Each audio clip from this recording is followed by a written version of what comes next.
Olá pessoal, Carla, Alina, Carol, Vanessa, Mary, muito bem-vindos. Como vamos? Muito bem-vindos todos. Estou terminando os ajustes aqui para a gente começar. Como vocês sabem, esse é o Era Uma Vez, lugar de contar história para adulto, lugar onde a gente se diverte. E quarta sim, quarta não, estamos juntos aqui para contar uma história. Hoje com o quarto ciclo de gastronomia no cinema. Hoje vamos falar dos grandes clássicos, aqueles que realmente marcaram a época e podem ser chamados de food, dos verdadeiros food movies. Enquanto o pessoal vai entrando, a gente vai explicando. Vocês sabem como funcionam as coisas aqui. Quarta sim, quarta não, Era Uma Vez. Terminando a nossa live, eu estou publicando os ingredientes para a gente se reunir domingo no Nós na Cozinha. Receita de pambanhado, um sanduíche fantástico. Aliás, toda uma técnica de fazer sanduíche muito diferente, muito interessante. Vale a pena vocês reunirem os ingredientes para estarmos juntos no domingo. E quarta sim, quarta não, como sempre digo, vamos nos encontrando aqui. Estou terminando os ajustezinhos, um pouquinho de calma, o pessoal vai entrando, vai se ambientando. Estamos terminando de fazer as marcações aqui para começar o nosso Era Uma Vez de hoje, pontualmente às 18h30. Claro, a qualquer momento, vocês podem consultar o meu portal www.brenolerner.com.br e lá vocês vão encontrar todas as nossas lives, todas as receitas de hoje vão estar Sussu, Lúcia, Samin, Menran Consultoria, grande consultor, bem-vindos. Oi Carol, como vai? Muito bem-vinda. Muito bom estar com vocês por aqui. A todos muito bem-vindos. Então, lá no meu portal vocês podem encontrar tudo que vocês precisam, certo? Vamos começar? Vamos começar. Como eu falei, hoje nós vamos falar dos food movies que foram feitos por grandes diretores ou daqueles que se tornaram verdadeiramente grandes clássicos do cinema, certo? Eu acho que a gente pode começar com um diretor chinês famosíssimo, Ang Lee. Para que vocês lembrem, ele fez O Tigre e o Dragão, As Aventuras de Pi, Razão e Sensibilidade, Segredo de Brokeback Mountain, Banquete de Casamento. E logo depois que ele fez Banquete de Casamento, ele reuniu quase que exatamente a mesma... Oi Mauro, bem-vindo! Quase que exatamente a mesma equipe, quase que exatamente o mesmo cast, e fez, em 1994, o fantástico Comer, Beber, Viver. O fantástico filme Comer, Beber, Viver. Está aqui. Eat, Drink, Man, Woman. Que acho que a tradução portuguesa é até mais gostosa do que... Olha, a Raquel tá mandando um beijo pro vovô. Raquel, um beijão pra você, Raquelzinha. Vovô tá fazendo live. Domingo a gente faz a live junto, Nós na Cozinha, não é? Muito bem. Para quem não sabe, a Raquel é minha companheira das lives de domingo. Bom, esse título que é meio existencialista, na verdade, ele dá nome a uma comédia dramática E eu acho que esse Comer, Beber, Viver, ele resume bem a história do filme e resume a história das nossas vidas. Como que é a história? O velho chefe Chu, que já está com alguma idade, começa a perceber que está perdendo aquilo que ele tem de mais precioso, que é o seu paladar. Nesses tempos de pandemia, que a gente sabe que um dos sintomas é exatamente esse, puxa vida, né?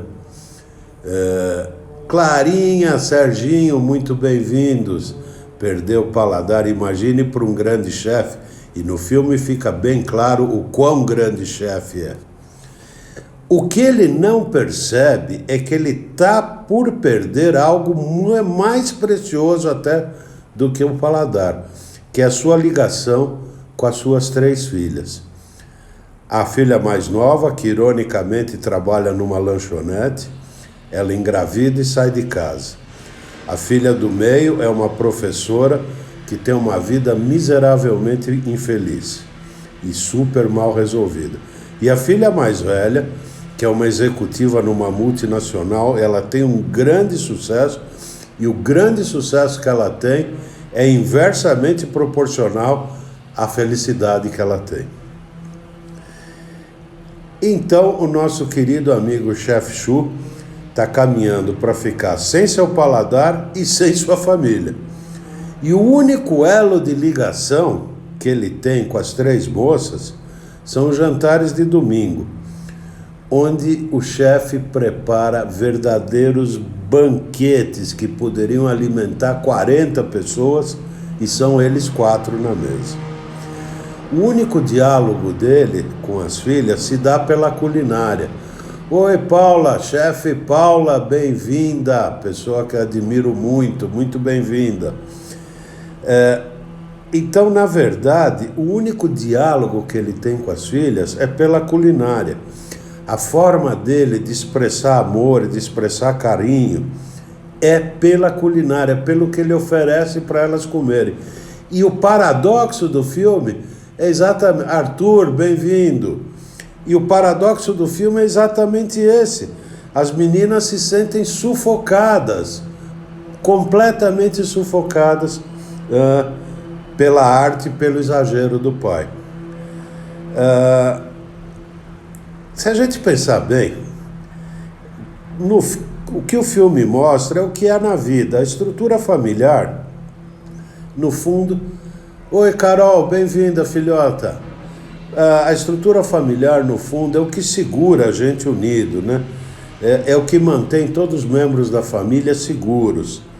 Se a estrutura familiar começa a se esfacelar, acaba havendo a falência individual de cada um dos membros da família, e o filme mostra isso com uma sutilidade muito grande, uma sutilidade que só um Ang Lee consegue mostrar numa comédia dramática, sem se tornar dramático, sem se tornar choroso, de uma forma muito bem humorada, ele vai mostrando isso. Para aqueles de nós que estão aqui, que tem uma Yiddish Shemame, que tem uma mãe judia, a gente sabe muito bem o que é sufocar um filho com comida, não é? Os judeus presentes aqui sabem bem ao que me refiro.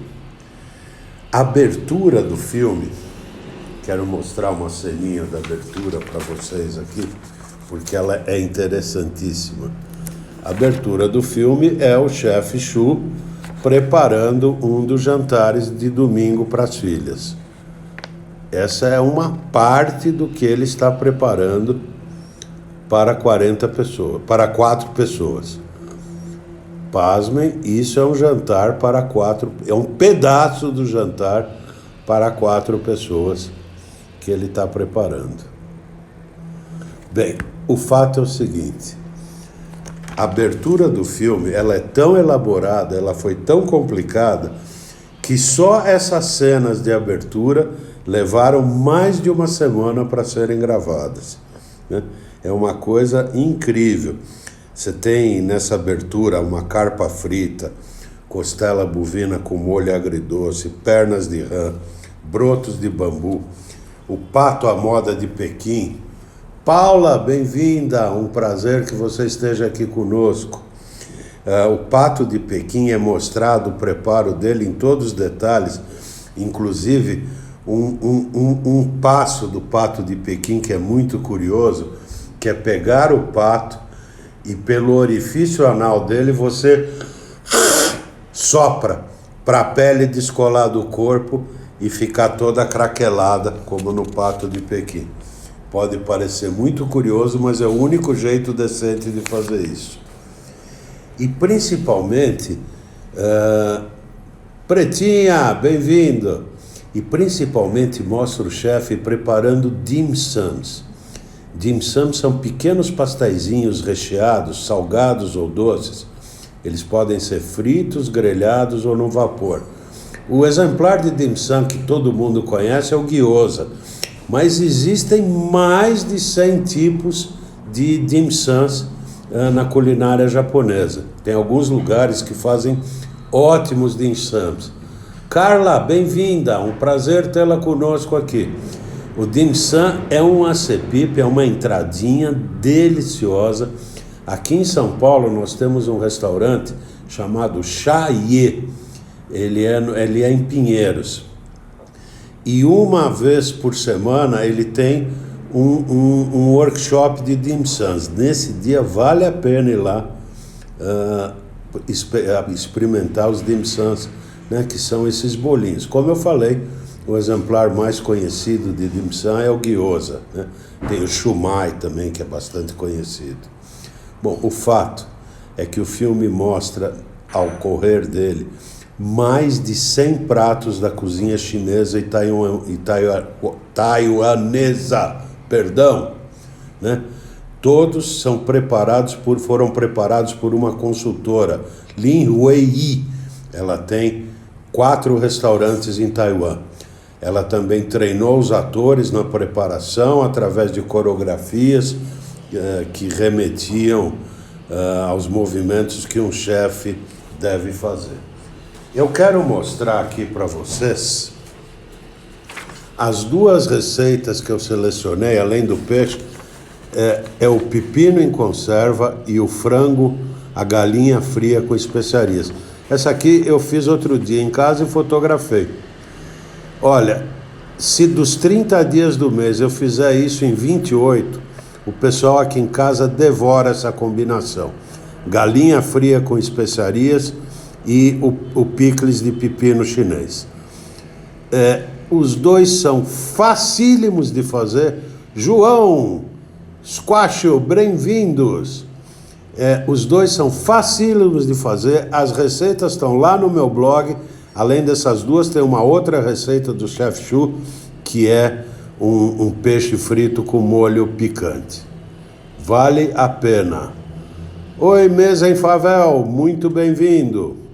Então, eu queria mostrar isso para vocês. A outra curiosidade é que esse filme gerou filhotes.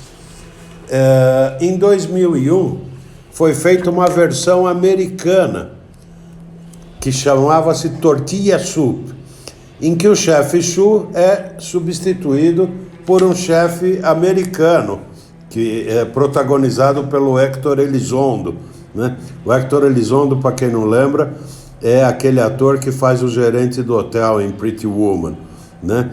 E ele é especializado em cozinha mexicana. E ele era chamado de Tortilla Soup. Maluzinha, AgriShow, bem-vindo. Preta Terra, muito bem-vinda também. E ele foi um grande divulgador da comida mexicana nos Estados Unidos, que já era conhecido. Aqui, exatamente, é sopa de tortilha, a Tortilla Soup. E gozado é que esse filme gerou um outro filhote ainda. Desculpe, ficando no Tortilla Soup. Tem, tanto no Comer, Beber, Viver, como no Tortilla Soup, tem uma senhora idosa, de meia idade, que dá em cima do chefe. No Tortilla Soup, essa senhora é ninguém mais, ninguém menos que a Raquel Welch, em meia idade, ainda belíssima, né? E que ela faz essa pontinha no filme. O filme gerou um outro filhote que é Soul Food. As mesmas situações Esse soul food em português ficou conhecido como alimento para a alma, e é a questão de uma reunião de família, agora provocada não por um chefe, mas pelo falecimento da avó, que era uma grande cozinheira, e o netinho consegue reunir toda a família por causa das receitas maravilhosas,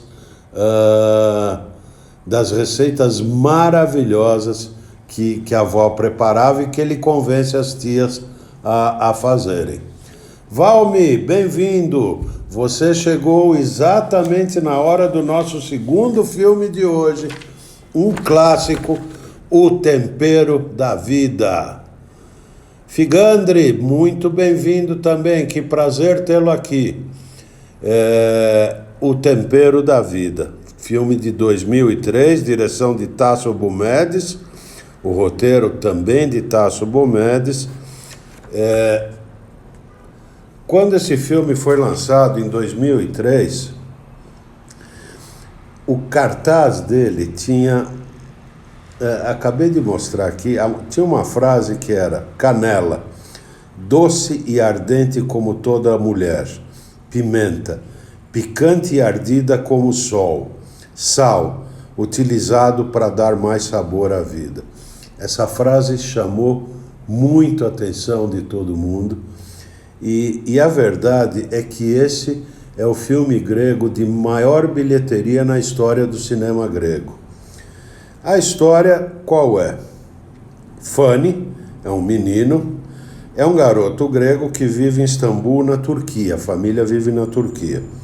O avô dele, Vassilos, é um filósofo culinário que ensina que tanto a comida quanto a vida precisam de um pouco de sal para ganhar sabor.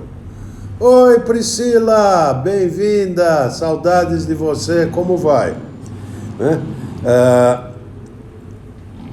E o começo do filme são as belíssimas conversas que o Fanny tem com o avô Vassilis. Ao crescer, o Fanny agora é interpretado pelo Jorge Corrafassi, que é o grande ator grego. Mestre Carlinhos dos Pães, bem-vindo! Marilda, bem-vinda também. Que bom que vocês estão por aqui conosco hoje. Quando ele cresce, ele se torna um astrofísico e usa os seus dotes de culinária para temperar a vida das pessoas que o cercam. Ao completar 35 anos, ele decide deixar Atenas e retorna a Istambul para reencontrar seu avô e para rever um amor, um primeiro amor que ele largou lá. Para a gente entender esse filme, a gente precisa entender o tempo em que as coisas aconteceram, né? Nesse filme. Vamos lá.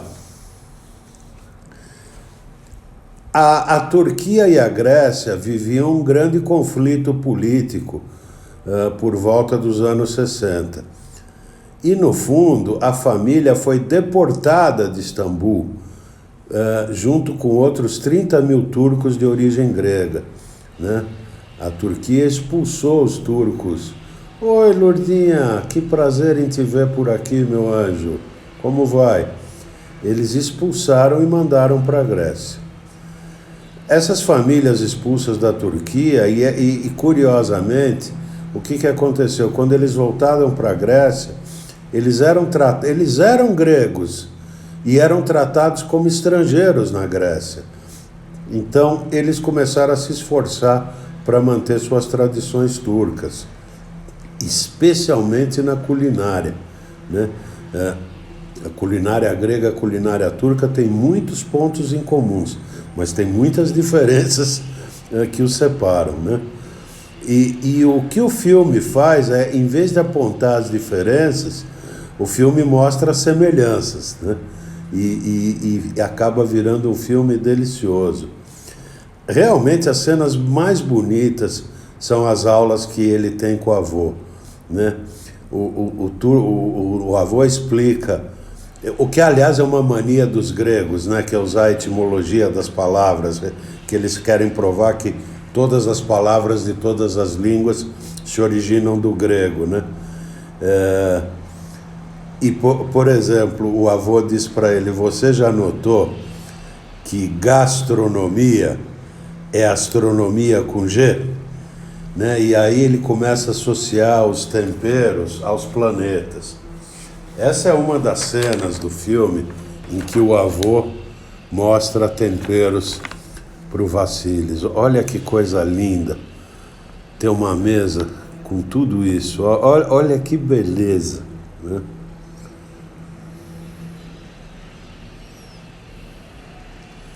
Enfim, e é com todas essas lembranças que o Fanes, um astrofísico de relativa fama, começa a cozinhar. Ele já de criança cozinhava, né? Mas enquanto criança ele era repreendido pelos pais, porque cozinha era uma coisa de mulher. Imagina um menino cozinhar. Eu não quero dar um spoiler aqui, mas ele vai treinar a cozinha dele num lugar muito gozado. Quem viu o filme deve lembrar. Oi, Sandra, bem-vinda, né? Enfim, é um clássico, como eu expliquei, é o filme grego de maior bilheteria da história e vale a pena.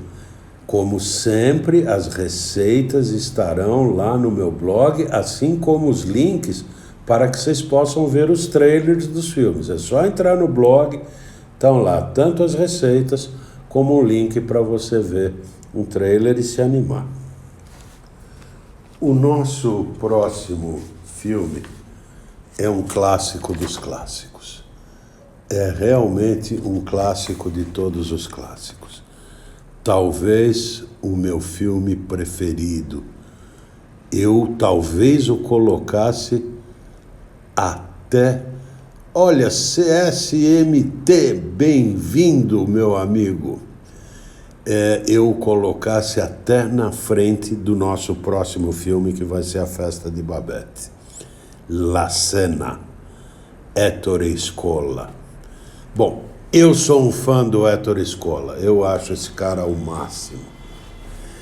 O filme é de 98, a direção é do Ettore Scola, como eu acabei de falar, e o roteiro também é dele. Vamos lá. O filme é feito em tempo real. O que quer dizer isso?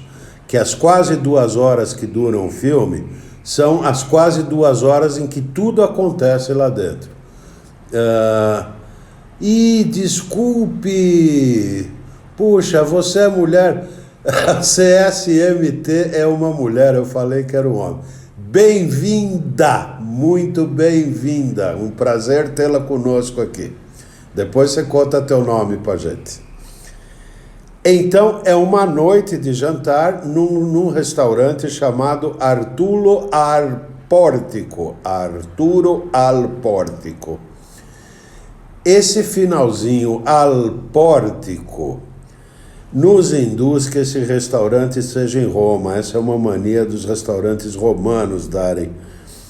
Então, a gente imagina que esse restaurante está em Roma, numa data e numa época que não são determinadas. Como eu expliquei, uma das coisas fantásticas desse filme é o tempo real. Quer dizer, ele dura praticamente 2 horas. E ele está mostrando 2 horas a Carla. Muito bem, Carla. Agora, bem-vinda, Carla. Ele mostra 2 horas em tempo absolutamente real. O que já é uma primeira coisa fantástica, né? Eu acho que o jantar, a cena, representa aquilo de melhor que existe no cinema italiano. É a capacidade de produzir histórias humanas, engraçadas e, ao mesmo tempo, muito sensíveis e muito profundas. O filme tem monstros sagrados como Vittorio Gassman, dando um show de interpretação, e diga-se de passagem, era um grande amante da culinária, e um outro detalhe, algo triste. Essa é a última interpretação dele. Logo depois de fazer esse filme, ele morreu. Giancarlo Giannini Stefania Sandrelli e a francesa Fanny Ardant, que faz a dona e gerente do restaurante. Ela, na época da filmagem, estava com algo como 52 anos e belíssima, belíssima. A Priscila concorda comigo. É o meu top 3 dos filmes de comida, é mesmo. Marisa, bem-vindo! Então, Priscila, eu não sei se o primeiro é a festa de Babette ou é o jantar, mas a ordem é por aí. Festa de Babette, o jantar e por aí vai. Bom, eles dão um show nesse filme. Eu como água para chocolate, que a gente já falou aqui, né? E esse filme tem uma outra característica. Ele é todo filmado em um único cenário, o que é uma especialidade do Escola, né? Ele fez um dia muito especial, que é todo filmado num apartamento, o baile, que é num salão de baile, o terraço, que é num jardim, a família, que acontece todo numa casa, e esse o jantar, que acontece todo num restaurante. A culinária está presente do começo ao fim, mas ela não se destaca. Não é como o nosso filme anterior, que tem cenas oníricas da comida. A comida vai passando como ela passa num restaurante, né? E muito do que é servido fica para a tua imaginação ver o que ingredientes foram usados e de que jeito ele foi preparado, né? Para os clientes, que são habituês, turistas japoneses, grupo em festa, tem até uma festa infantil lá acontecendo, solitários deprimidos e por aí vai. Tem algumas especialidades que são servidas que vale a pena destacar. Uma delas é o frango à la creta. É o frango no barro, ele é assado numa crosta de barro, né? E é muito, muito, muito interessante essa receita. Eu não pus no blog, mas eu pus no blog o stinco de vitela, como ele é servido lá no restaurante. O stinco é a canela. Então, só para vocês saberem, se eu vier aqui e fizer cortes horizontais na canela, você vai ter o corte do ossobuco, né? Aliás, atribui-se a um stinco mal cortado. Algum chefe errou no corte e quando ele viu, ele tinha criado um ossobuco. Então, essa é a canela de vitela, o stinco, né, com molho. E o outro prato que é servido e que eu também pus no blog é o carchofi à la judia, a alcachofra preparada à moda dos judeus de Roma, um prato típico romano. A alcachofra, em vez de ser cozida, é frita. Uma delícia, uma delícia. Olha, a gente está na 4ª edição do Luzes, Câmara, Refeição. Nós já falamos de aproximadamente, nas 3 primeiras, de uns 12, 15 filmes, e hoje mais 4. Vamos falar no total de quase 20 filmes. Eduardo, bem-vindo. Eu posso afirmar a vocês que Vamiro, meu amigo, muito bem-vindo, o La Cena, a Festa de Babette, estão entre os top 2 dessa lista de 20 filmes. Esse, O Jantar, é absolutamente imperdível. É um clássico do cinema italiano e dos food movies. É realmente um espetáculo esse filme. O Comer, Beber, Viver, com o qual a gente iniciou hoje, é assim, como eu falei, é simplesmente onírico. Meu Deus do céu! As cenas de comida, as cenas de preparo são deslumbrantes, são simplesmente deslumbrantes. Tanto é que ele gerou 2 filhotes, né? Agora, seja o Jantar, o La Cena, como o nosso próximo, que é a Festa de Babette, eles têm outros valores. E agora a gente tem que ir, né, para aquele que é considerado o maior clássico dentre os food movies A Festa de Babette, Babette's Feast.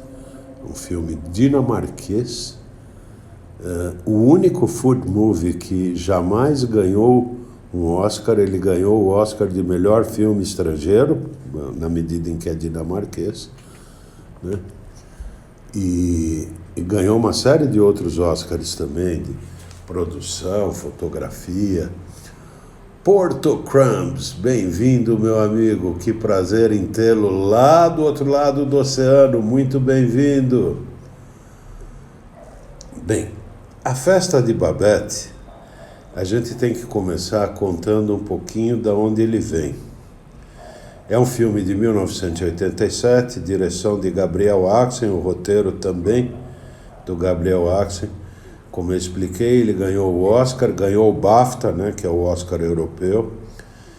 E ele nasce de um conto, é um conto do livro Anedotas do Destino, de uma autora dinamarquesa chamada Karen Blixen. A Karen Blixen também escreveu um outro livro chamado A Fazenda Africana, que virou um outro grande filme que ganhou Oscar, ganhou um monte de coisa, que é o Out of Africa, aqui no Brasil, Entre Dois Amores, com o Robert Redford e esqueci o nome da artista. Robert Redford. Como é o nome da artista principal do Diabo Veste Prada? Alguém escreve aí para mim, pelo amor de Deus, é com ela. E é um filme autobiográfico, porque a Karen casou-se com um barão dinamarquês. Eles compraram uma fazenda no Quênia e foram plantar café no Quênia. E ela conta as experiências que ela teve, e como... Obrigado, Priscila. Meryl Streep. Robert Redford e Meryl Streep estreiam esse filme dela. E ela escreveu um outro livro chamado Anedotas do Destino, onde um dos contos chama-se A Festa de Babette, que o Gabriel Axen, um diretor dinamarquês, resolveu fazer o filme. Contar a história para vocês. Oi, Lourdes, muito bem-vinda, minha amiga. Em 1871, numa noite de tempestade, obrigado, Clarinha, Meryl Streep, em uma noite de tempestade, uma refugiada francesa chamada Babette chega num pequeno vilarejo na Dinamarca, fugida da França. Essa francesa, ela fazia parte da Comuna de Paris. A Comuna de Paris foi uma tentativa de soerguer a Revolução Francesa e novamente implantar um regime socialista na França. Aquele grande musical da Broadway fala exatamente não da Revolução Francesa, mas da Comuna de Paris. Tá? Ela se emprega como faxineira na casa de duas solteironas, que são filhas de um rigoroso pastor já falecido. Aí o filme volta atrás para a infância dessas duas moças e mostra quão rigoroso era esse pastor, que de certa forma fundou uma seita, e seita essa do qual toda a pequena vila fazia parte. E Annelise, bem-vinda. E ele era o rigoroso nisso daí.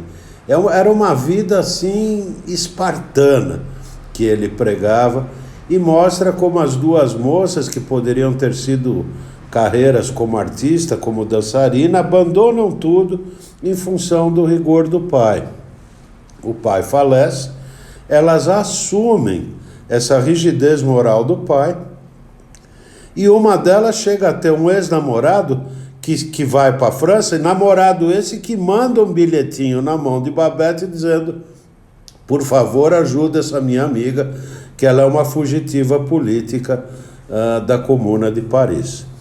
Ela se emprega lá e ela começa a fazer pequenas coisinhas. As duas senhoras, todas as noites, jantam a mesma sopa, que é feita do mesmo jeito. Aí ela começa a pôr por um temperinho aqui, um temperinho ali, vai modificando a sopa. No fundo, gente, esse é um filme, assim como aquele filme do Umberto Eco, não é Apocalípticos Entregados? Como é o nome do filme do Umberto Eco com o Sean Connery? Pelo amor de Deus, alguém me ajuda. Que se passa no mosteiro. O Nome da Rosa, O Nome da Rosa. O Nome da Rosa e a Festa de Babette tratam de formas diferentes do mesmo assunto. A eterna briga entre a rigidez moral e os sentimentos trancados de determinadas religiões e seitas e que dividem a alegria e o prazer de um lado e a constrição do outro. No caso do Nome da Rosa, a questão toda é com os livros e a leitura. No caso da Festa de Babette, é com a comida e o prazer de comer, né?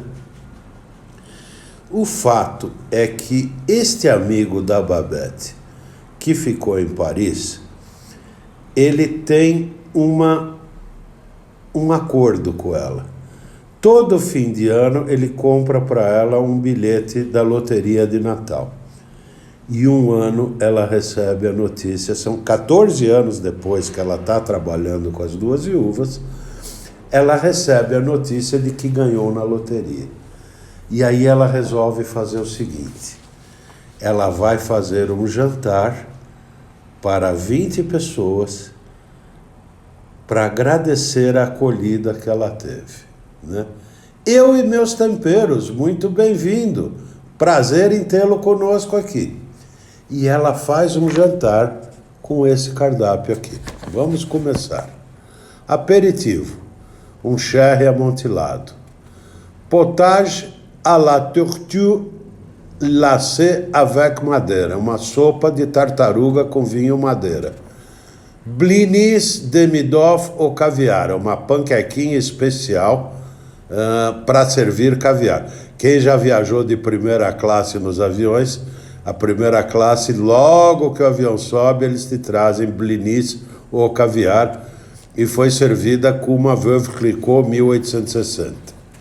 Depois, o prato mais terrível desse cardápio, toda vez que eu faço um workshop da Festa de Babette, eu apanho que nem cachorro para fazer esse prato. Caille au sarcophage avec sauce périgordine. Perdiz num sarcófago, numa massa, com molho périgordine. Toda vez que você usa périgordine ou périgord, você está falando de trufas, é um molho com trufas. E foi servido com Claude Voghiot Pinot Noir 1845. Um Claude Voghiot hoje, se você achar ele por aí, um Pinot Noir, está entre 2 e 3 mil reais a garrafa. Uma salada de endívias e chicórias belgas, com vinagrete de nozes, queijos e frutas exóticas, papaias, figos, passas, abacaxi e granadina romã. Savarin au rum com figos, né? Savarin ou baba au rum, frutas glaciadas e champanhe, café e um Remy Martin Luís XIII. Esse é o pequeno cardápio que ela serve. Tânia, bem-vinda, muito prazer em tê-la conosco. Esse é o pequeno cardápio que Babette serve aos seus convidados. O que a gente aprende no filme é que as irmãs, por insistência dela, aceitam o jantar, convidam as pessoas, mas como líderes espirituais e religiosas, e prevendo o que ela ia fazer de jantar, elas proíbem as pessoas de gostar. Vocês vêm, vocês comem, né? mas não podem gostar. E se gostarem, não podem ter prazer. Isso é tudo mostrado de uma forma extremamente sutil. Ocorre que entre os 20 convidados está um general que não mora na vila, ele nasceu na vila, mas foi para o exército, virou general. E ele não está sujeito à rigidez moralista das duas irmãs. E conforme ele vai comendo, ele diz: meu Deus do céu, isso está maravilhoso, meu Deus do céu, isso é fantástico. E aí a gente percebe que aquela refeição não é só uma refeição. É, no fundo, uma manifestação de apreço da Babette àqueles que a acolheram.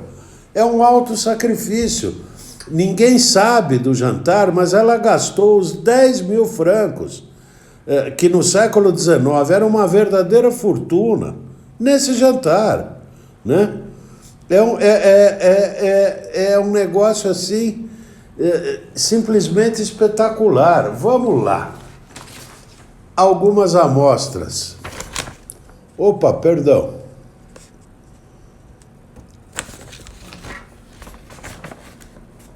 Blini ou caviar, as panquequinhas. A Blinis é uma panqueca bem fofinha, uma panqueca alta. Vejam aqui o absurdo. Edson, bem-vindo. Adriana, muito bem-vinda também. Vocês chegaram na hora da Blinis com caviar. Essa panquequinha alta que é servida com caviar e creme azedo. Eu dou a receita lá da panquequinha, explico o que pode substituir o caviar. Tem ovas de salmão, caviar de capelim. Você pode mesmo pôr salmão defumado. E o creme azedo eu já expliquei mais de uma vez para vocês como faz. Pega creme de leite, pinga umas gotinhas de limão, deixa de um dia para o outro, ele talha e azeda e você tem o creme azedo. Agora vamos à sopa de tartaruga. Essa é a sopa de tartaruga que ela serve. Hoje em dia não é mais politicamente correto você fazer sopa de tartaruga. Não existem tartarugas em criadouro aqui no Brasil. A gente tem alguns jeitos de disfarçar, de fingir que é uma sopa de tartaruga, usando outros ingredientes. Essa é a maldita perdiz no sarcófago.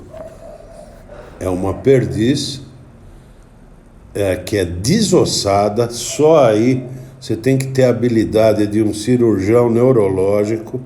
É um bichinho pequenininho, é servida, como vocês estão vendo, numa massinha, num vol-au-vent, com um molho de trufas. No filme vocês vão poder ver a quantidade, só a quantidade de trufas que ela põe nesse prato deve ser metade do prêmio de loteria que ela ganhou. É uma coisa assim fantástica. E de sobremesa, o savarim ao rum, ou babá ao rum. Essa é uma receita deliciosa e não tão difícil de fazer. Eu pus a receita lá no blog para vocês também. E o que a gente descobre, no fim, é que a Babette é fugida de Paris, como eu já expliquei, e que ela trabalhava na cozinha do Café Anglais. Eu fiz uma live aqui, uns tempos atrás, só sobre o Café Anglais, para falar do jantar dos 3 imperadores. Aquele jantar, em 1900, que teve o czar da Rússia, o imperador da Alemanha, o czarevich da Rússia, o futuro imperador da Rússia, né? E expliquei como foi o jantar. O Café Anglais foi um dos restaurantes mais chiques e mais famosos de Paris. O grande chefe dele foi Adolphe Duguerry, né? Foi um chefe histórico. Para que vocês tenham uma ideia, o Café Anglais foi tão famoso que quando ele fechou, os donos do Tour d'Argent, de quem eu já falei para vocês aqui também, o Tour d'Argent é o restaurante mais antigo de Paris ainda em operação, aquele restaurante que faz os patos numerados. Eles compraram a sala onde foi realizado o jantar dos três imperadores, desmontaram a sala e a levaram para o Tour d'Argent, e hoje, quando você visita a cave de vinhos do Tour d'Argent, está a sala lá montada para você visitar, né? O Dugleret foi um chefe importantíssimo. Ele fez algumas receitas como batata zana, o peixe português, o peixe Dugleret, são receitas clássicas francesas. Oi, Milton, fala, primão, prazer em te ver por aqui. Que bom que você ainda chegou para pegar o finzinho da conversa. Agora, a questão toda é o seguinte: a gente pode ver tanto na história do café anglais como na biografia do Adolphe Dugleret que naquela época uma mulher jamais seria chefe ou sous-chefe na cozinha do café anglais. Quando muito, uma assistente. Oi, Arthur, salve, meu amigo. Quando muito, uma assistente ou uma lavadora, não mais do que isso. Mas é uma licença poética que o filme toma para explicar o profundo conhecimento que Babette tem da culinária clássica francesa. E o menu que ela prepara é um menu típico, que seria perfeitamente servido no café anglais em Paris, né? A sopa de tartaruga, inclusive, foi servida no jantar dos três imperadores, só para que vocês saibam. Então, com isso, a gente encerra um dos filmes mais clássicos, mais fantásticos jamais feito, tanto é que ganhou um Oscar, ganhou um BAFTA. Como eu expliquei para vocês, eu tinha uma série de workshops no Centro de Cultura Judaica chamado Cine Gastronomia, em que a gente via o filme e depois, num outro auditório, a gente fazia as receitas daquele filme. As 3 vezes que eu fiz o Babette, eu trabalhei que nem um cachorro. Esse é um menu dificílimo de fazer, de preparar. Os detalhes são absurdos, né? Essa perdiz no sarcófago dá vontade de você entrar no sarcófago cada vez que você tem que prepará-lo, mas o resultado final é fantástico. Eu pus 2 receitas mais simplesinhas no blog, as blinis e a savarin. Então, para vocês brincarem, e façam isso. Peguem um vídeo ou entrem em algum canal que tenha o filme, preparem um jantar usando o menu que a gente põe no blog, assistam o filme e depois brinquem de comer as coisas do filme. Com isso, meus amigos, a gente encerra o 4º Luzes, Câmara, Refeição. Agora, Mário, obrigado, que simpático da tua parte. Agora eu pergunto a vocês, o que vamos fazer daqui 15 dias? Eu recebi uma mensagem do Júlio me pedindo que começasse a falar da comida de determinados países. Então a gente poder, ele, por exemplo, sabendo que eu sou judeu, diz assim: por que você não faz uma live nos contando o que se come em Israel e depois outros países? A gente pode seguir ainda nos filmes, ainda tem filme. A gente pode entrar. Oi, Divino, muito prazer. A gente pode entrar pela comida dos países, ou vocês podem sugerir mais algum tema. Vamos usar os poucos minutos que nos restam aqui para ouvir alguma sugestão de vocês, algum comentário, alguma crítica, o que quiserem fazer. Ou se não lhes ocorrer nada por hora, me escrevam depois. Mas queria colocar para vocês essa ideia do Júlio. Me pareceu interessante a gente pegar alguns países e começar a dissecar o que se come nesses países e por que se come, as características do que se come nesses países. E o Júlio nos sugeriu começar por Israel. Porto Crams acha fantástico. Alguém mais se candidata? Alguém mais quer dar um palpite, uma ideia? Dou-lhe uma, dou-lhe duas. Ah, a Lúcia gostou também. A Lúcia acha que é interessante. A Paula também gosta. E sugere a Itália. Pô, Paula, você também quer me matar, hein? A gente falar da Itália. Acho que para falar da Itália precisa de umas 10 lives. Mas vamos tentar, por que não? Então, Israel é número 1, Itália é número 2. Ok. Alguém mais quer palpitar? Alguém quer dar mais um palpitinho? Ah, Malu quer a cozinha andaluz. Paula, se você não ficar brava, a gente vai de Israel número 1, andaluz número 2. A Shona quer o Japão. Então, olha, vamos lá. Israel, andaluz, Itália, Japão. E Suíça. E depois Portugal. Ah, claro, Portugal. Nossa Senhora, nós temos live até o fim do ano. Vamos parar por aqui. Eu já tô com a listinha aqui e vamos nessa. Então vamos lá. Israel, Andaluzia, Itália, Suíça e Portugal. Certo? Combinado? Ok. Ah, e tem o Japão ainda, claro. O Japão é assim. Bom, puxa, já falamos das 6. Vamos nessa. Vamos nessa. De novo. Israel, Andaluzia, Itália, Suíça, Portugal e Japão. 6. Vamos parar por aqui, senão a gente morre. Jair, bem-vindo, meu amigo. Você chegou na hora de ir embora.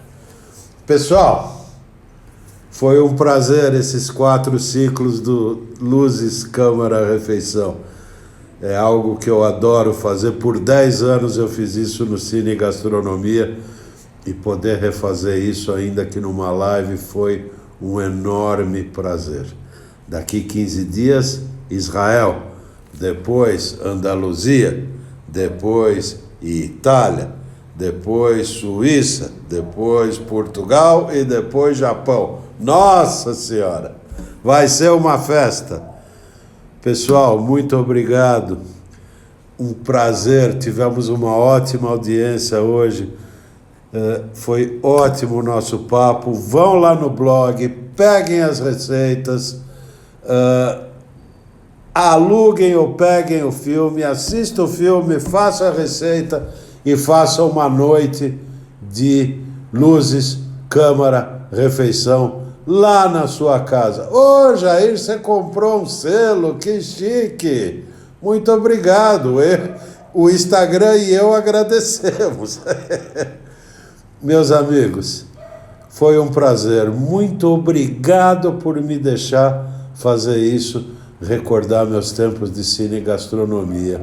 Muito, muito obrigado. Fiquem em casa, fiquem com saúde, fiquem com Deus. Até domingo no Nós na Cozinha, Pan Banhat. Pan Banhat. Semana que vem não temos. O Era Uma Vez virou quinzenal agora, Porto. Ok? Então semana que vem não temos. Mas temos domingo, Pan Banhat, no Nós na Cozinha. E na outra quarta-feira estreamos os nossos Era Uma Vez com a comida dos países. Um beijão para vocês. Adoro vocês. Muito obrigado, pessoal.